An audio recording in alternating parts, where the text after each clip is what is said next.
Hello, I'm Maria Alejandra Aristeguieta from Iniciativa por Venezuela. It's a tiny organization based in Switzerland for the past 15, 17 years. We have been fighting for the Venezuelan lost democratic values and, of course, for human rights. I wanted to thank, of course, everybody in the Geneva Summit, all the organizers, and, of course, my partner organizations that have made this conference possible today. So when I was asked to introduce this panel, which is a panel about the fight for freedom and democracy, I was trying to find a way of linking my two panelists' work with what the Venezuelan human rights work has been for the past several years. I was wondering how could I, from all the issues that we could present to you, which ones would be the most important ones? Because, of course, I cannot consider myself to be a victim. Far from it. I am part of those lucky ones. I am those lucky ones that have had the chance to live outside the hellish situation in Venezuela, and part of the big diaspora of Venezuelans that have decided to live abroad while the regime in Venezuela lasts. But then I posed myself the question, in the fight for freedom and democracy, are we not all victims as well? Both those living in Venezuela and those living outside Venezuela. So then I decided that maybe I could just walk you through what a normal day is for our diaspora. I've got several representatives of the Venezuelan community in this room that have worked with me very hard for the last years, and I just wanted to share with you some of our concerns, especially what our days look like. We wake up fearing every morning to open our social media and email accounts, because we never know what we're going to be waking up to. 28,000 people died last year, some of them close friends to us. New political prisoners go to jail for no reason. Increased hunger, repression, more people in need of medicines. While we live in tranquil Switzerland, for instance, we live in full democracy. We go to bed fearing that the life of our loved ones that are still living in Venezuela, we are fearing for their lives, and we are hoping that we have another night that will go by uneventfully, because we have been woken many times with bad news, with horror stories, or with the urge to organize the diaspora to take action in one way or another. Let me start by just picturing to you what the lack of medicines looks like in Venezuela. We have reached a new peak. 80% of medicines and 90% of medical equipment cannot be found in any way in Venezuela. For a Venezuelan diaspora, whenever there's someone traveling to Caracas, we will go to the pharmacy to buy hypertension pills, heart disease pills, diabetes medication, cancer medication, thyroid, all sorts of medicines that we will put in a little bag to send home for our loved ones. We're not sending chocolates, we're not sending Swiss cheese, we're sending medicines. The Venezuelan diaspora has also organized itself to send back home boxes of medicines from throughout the world. This is an unsustainable effort, but nonetheless a very necessary one, because our people there are just dying of diseases that are chronic diseases, diseases that could normally be cured, and from ancient diseases such as malaria or diphtheria that had been eradicated in the world, in Venezuela, many, many years ago. We also have outbreaks of dengue and Zika and chikungunya that spread around the country with no control because there's no capacity to control them, and this goes unnoticed in the international news, international media, and the international organizations. Our neighbor countries fear most of the time that this will spread into their countries, but it also goes silenced because of political reasons. Same picture for food. Just a moment ago, you saw from Antonieta's video, long queues of people standing up for hours to get basic needs, basic commodities, food products such as flour, sugar, rice, beans, and also toiletries, like toilet paper, like deodorant. I mean, can you imagine a life without such basic elements in your everyday life, not being able to find those elements? So the Venezuelan community around the world has also organized itself to do another unsustainable task, to send food and toiletries with medicines and medical equipment to Venezuela. We even have some very funny anecdotes. We have a friend who left from Geneva a couple of days ago. She got her sister in a wheelchair. She bent her leg, and she said she was sick, and she took the wheelchair to Caracas to give it to a person in need, because she could not find a wheelchair there. So we bought the wheelchair. She made it appear as her sister was sick to take the wheelchair home. So we even get very creative about these things. But that's not the only things that happen in Venezuela, or that the Venezuelan diaspora takes care of. In any normal day of our lives, we will get phone calls from people asking us if we can help them to leave the country, if we can pay them for a plane ticket, or if we can help them to find someone to give them medication. Or we will get phone calls from people like a musician that called us not very long ago, telling us his story of having left the country after being threatened to death for making a song for the elections of 2015. He flew to a European country.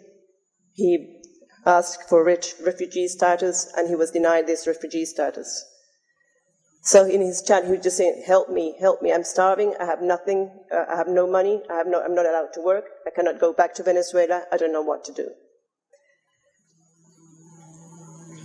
Or perhaps we could talk about Antonieta's visit to a homeless shelter in Madrid in last December, where she found there were more Venezuelans than Syrians sleeping there. A friend who knew that I was going to be talking today asked me if I could raise the point of our retired people living abroad. 15,000 retirees who worked all their lives have no access to their retirement fund. So they are living in Spain, in Italy. They haven't been paid for more than 17 months. They worked all their lives. These are their life savings. And these savings are in Venezuela in somebody else's pocket. And they've been even erased from the databases, so there's no way they will be getting those funds back.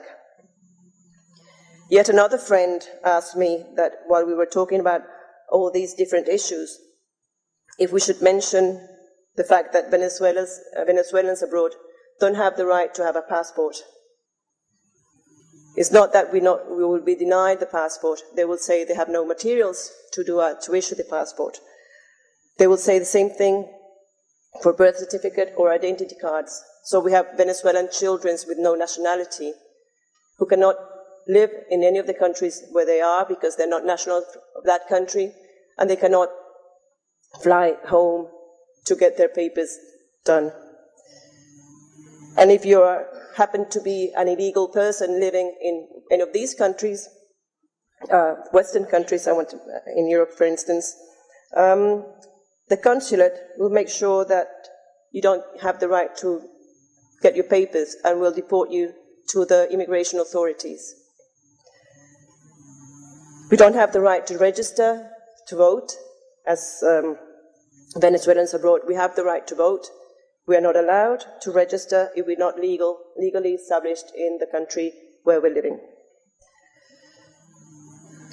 And those are some of the things that we listen every day, that we hear every day.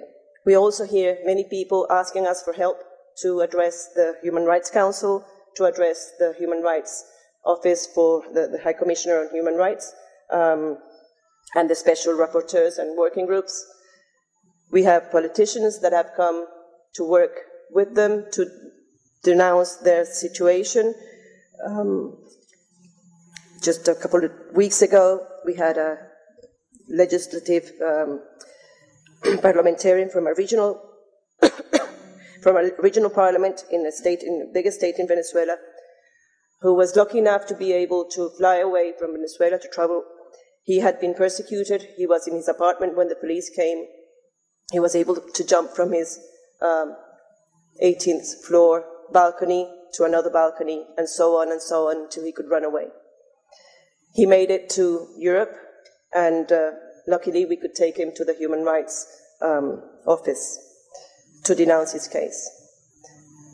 But the next day, we get a call from another lawyer who's got 4 cases of tortured people in any jail in any part of Venezuela who don't have enough leverage or enough money to bring their case to Geneva. And they asked me, what can we do about it? Can you help us? Can you help us get to the Committee on Torture? Can you help me to denounce our case at the UN? But that's not all. Last December, a close friend of ours, an activist just like us here in Geneva, who stands with us many times at the Place des Nations in front of the UN. She went home for Christmas. She, as an activist, not only spent some time with her family, she decided to travel the country to check on the state of the situation, to be able to bring back information to the Human Rights Commission, to the UN Commission on Human Rights. While she was at it, she decided to cross the border to Colombia to buy some food for her family, her starving family, as most of our families in Venezuela. And on her way back, she was detained together with a parliamentarian, and she is now under arbitrary detention, accused of terrorism and holding military arms. The police say that she was carrying a bomb, a C2 bomb. She was actually, according to the police statement, she was sitting on top of her explosives. I cannot imagine anybody traveling with explosives in their bum, I'm sorry. We can all see that this has been implanted and that she was arbitrarily detained just for the mere fact of opposing the government and for being with a parliamentarian, doing her work around the world, around the country.